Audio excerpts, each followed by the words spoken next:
wasn't actually planning on making this video. I had other topics lined up, more technical ones, more process-driven, more predictable ones.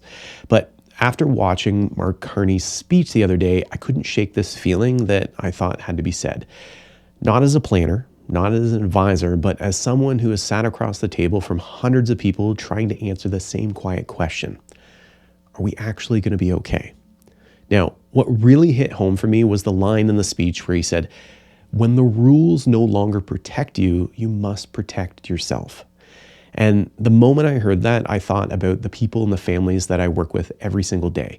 Because a lot of retirement plans are built on this quiet assumption that the rules will always keep working the same. And most people don't actually realize how exposed they really are until something like this shakes that confidence. We're living in a strange moment. The world feels less predictable, the rules feel less stable, and the future feels harder to trust than it used to be.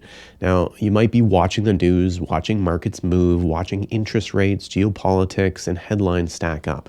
And even if things are technically fine, something still doesn't feel right.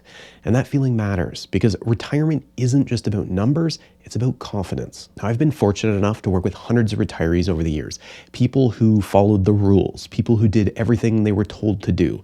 And what I've learned is this: when retirement starts to feel stressful, even when you have enough, it's rarely because you made a bad decision, and it's usually because your world has changed, but the plan didn't. Most people think that the biggest risk in retirement is running out of money, and that's the headline fear. But in practice, the deeper risk is living too cautiously for too long because you're afraid of what might happen. Now, people delay spending, they delay decisions, they delay living, not because they want less life, but because they're trying to protect the future. And quietly, that protection can turn into a trap, much like what we're seeing play out in the world right now. And here's the part that's hard to articulate. The world has always been uncertain. We've lived through recessions, pandemics, inflation, oil shocks. Our parents and our grandparents, they lived through wars, depressions, rationing. Every generation believes their uncertainty is unprecedented, but it never is. What is different, though, is how we respond to it, because some people freeze, some people hoard, some people wait for clarity that never fully arrives, and retirement magnifies that instinct. When fear drives the plan, something subtle happens. You stop thinking as what kind of life do I actually want now? And you start thinking about how do I avoid making a mistake? And that shift changes everything. It leads to money just sitting unused while health and energy are your highest. Constant second guessing, a quiet guilt every time you spend.